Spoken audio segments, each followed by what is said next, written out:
Alright, let's jump right in. Today, we're unpacking a topic that gets intensely misunderstood by society. And we're going to decode the actual survival psychology Behind why people ultimately sever ties with their own toxic families. I mean, when someone walks out the door for good, blocks the numbers, and packs their bags, people on the outside are usually in total shock, right? They just assume it's some impulsive, irrational choice. But from a psychological standpoint, we know this is actually a desperate attempt at survival. In this explainer, we're really focusing in on the agonizing psychological traps, specifically trauma bonding, and the deeply painful reality of the empty well that make leaving so incredibly difficult in the first place. We hear it literally from day one, don't we? Blood is thicker than water. There's this massive contrast between this universal rule we're all spoon-fed and the jarring reality of people disappearing completely from their families without a single word. We're conditioned to believe that family just comes first, period. But if that's the absolute truth, why are more and more people just walking away? No holidays, no weddings, no funerals, just silence. And you know, it's not always the overtly, obviously abusive families either. Sometimes it's the families with the picture-perfect Facebook posts and the fun weekend barbecues, where the quiet and visible pressure is actually the most suffocating. To the outside world, estrangement looks like this totally sudden explosion over like a minor argument. Like someone just randomly decided to cut off their parents over a disagreement about washing the dishes. But what we're really looking at is what psychologists call the volcano effect. Think about it. A volcanic eruption only looks sudden to the tourists standing at the bottom of the mountain taking pictures. They didn't feel the deep rumbling underground. That lava didn't just appear. It's been heating up, building immense pressure, and getting trapped for literally decades. So when the mountain finally blows, the trigger might have just been one tiny shake, but it was just the final drop that made the whole cup overflow. So the absolutely crucial takeaway here is that the final break almost never comes from one massive dramatic event. It comes from the quiet, relentless erosion caused by thousands of micro-traumas. Family estrangement operates exactly like that volcano. People aren't walking away because of a single incident. They're leaving because of these invisible psychological scratches that happen again and again and again. And over time, those repeated micro-traumas completely fry your nervous system, literally shifting your body into a permanent, exhausting state of chronic fight or flight. Let's break down what this actually looks like on a random Tuesday. One sarcastic comment at the dinner table, that's not going to destroy you. But 10,000 of them over 20 years, that will literally wire your brain differently. It's the constant, subtle gaslighting, being told you're just too sensitive or that you completely imagined something that definitely happened. It's the little boundary crossings, like a parent just casually rearranging your closet without asking, or blowing up your phone 5 times while you're at work and then acting deeply offended if you don't answer right away. Eventually, your body actually starts sending panic signals before your rational brain even knows what's happening. You might find yourself just sitting in your car in the driveway for 15 minutes, taking deep breaths, just trying to gather the courage to walk through the front door. In a toxic family system, your true identity gets completely erased, and you're essentially cast in a really harsh stage play. Carl Jung talked a lot about this idea of the persona. Look, in a healthy family, you get to take your mask off when you get home, but in a dysfunctional one, the real you is definitely not welcome. Maybe you're forced to play the golden child, carrying this crushing weight of conditional love, sacrificing your own sanity to keep up your parents' perfect illusion. Or maybe you're the scapegoat, right? The family's emotional trash can, who ironically gets punished for being brave enough to call out the toxicity. You could be the lost child, fading into the background just to stay safe until you genuinely believe you're a burden. Or the parentified child, who gets totally robbed of a childhood to manage their parents' adult emotions. No matter the role, the price tag is the exact same. You lose yourself entirely. Okay, so here's the million-dollar question. Why endure this for decades before finally walking away? And the answer to that brings us to the core of trauma bonding and the deeply addictive behavioral psychology of the random reward. Honestly, if a toxic family was just undeniably cruel 100% of the time, leaving would be a no-brainer. But they aren't. They operate exactly like a casino slot machine. You keep pulling that lever, even as you're losing everything, because you are holding out this desperate hope that maybe, just maybe, this next pull is when the coins will finally fall.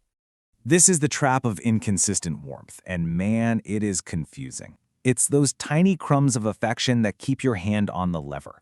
You'll have this massive, apocalyptic fight the night before, and the next morning, mom is cheerfully baking your favorite cake like absolutely nothing happened. Or dad will just obliterate your self-esteem and then turn around and hand you this really expensive gift. These moments of genuine, shocking warmth are totally braided into the daily manipulation. And so you start bargaining with yourself, right? You think, well, if I just try a bit harder, if I get that promotion, if I buy them a nice house, then they'll finally be proud of me and love me the way I need. But as the psychology of all this so perfectly illustrates, it's exactly like carrying a bucket to an empty well. You just keep lowering that bucket down, desperate to scoop up just a tiny splash of approval, just a drop of unconditional love. But every single time you pull it back up, the bucket is bone dry. It's completely empty.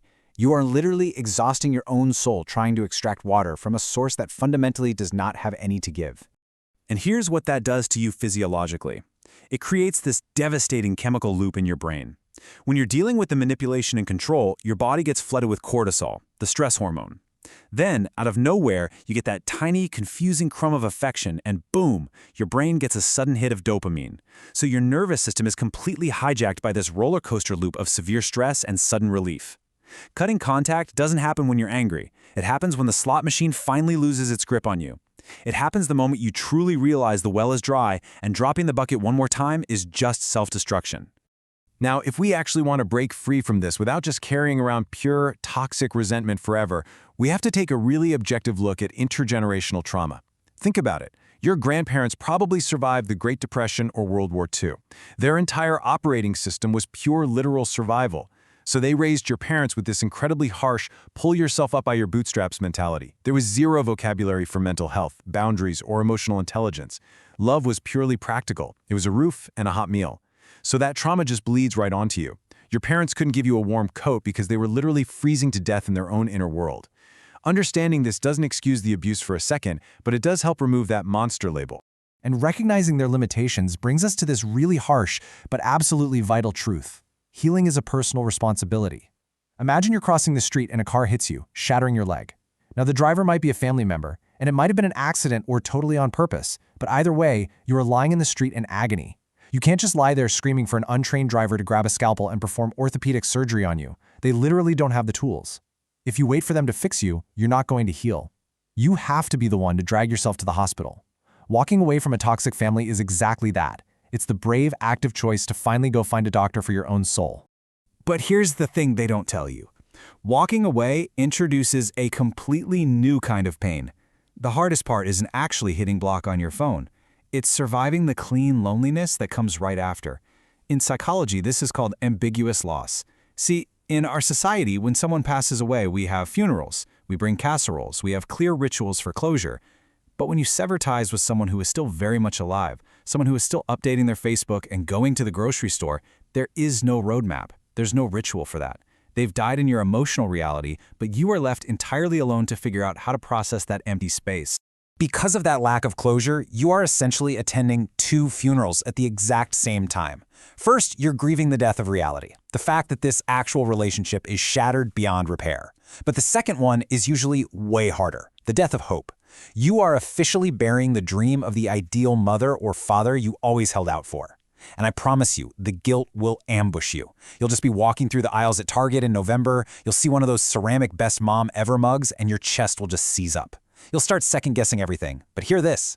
That guilt is absolutely not proof that you made a mistake. It's just proof that you have a deeply compassionate heart, and you are mourning the version of family that you actually deserved. The amazing thing is, cutting contact isn't the end of your story at all. It's actually the bright, open beginning of reparenting yourself. Now that you finally stepped off that terrible stage and silenced those critical voices, you get to do the work of gently nurturing that inner child who had to play a part for way too long. Your job now is literally to become the parent you never had. When you mess up, instead of going into self-attack mode, you give yourself some grace.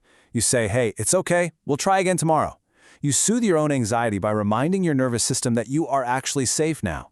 And you get to unlock these previously forbidden joys, like sleeping in on a Sunday without a shred of guilt, or buying yourself a ridiculous toy just because it makes you happy. And out of those broken pieces, you finally get to build your chosen family.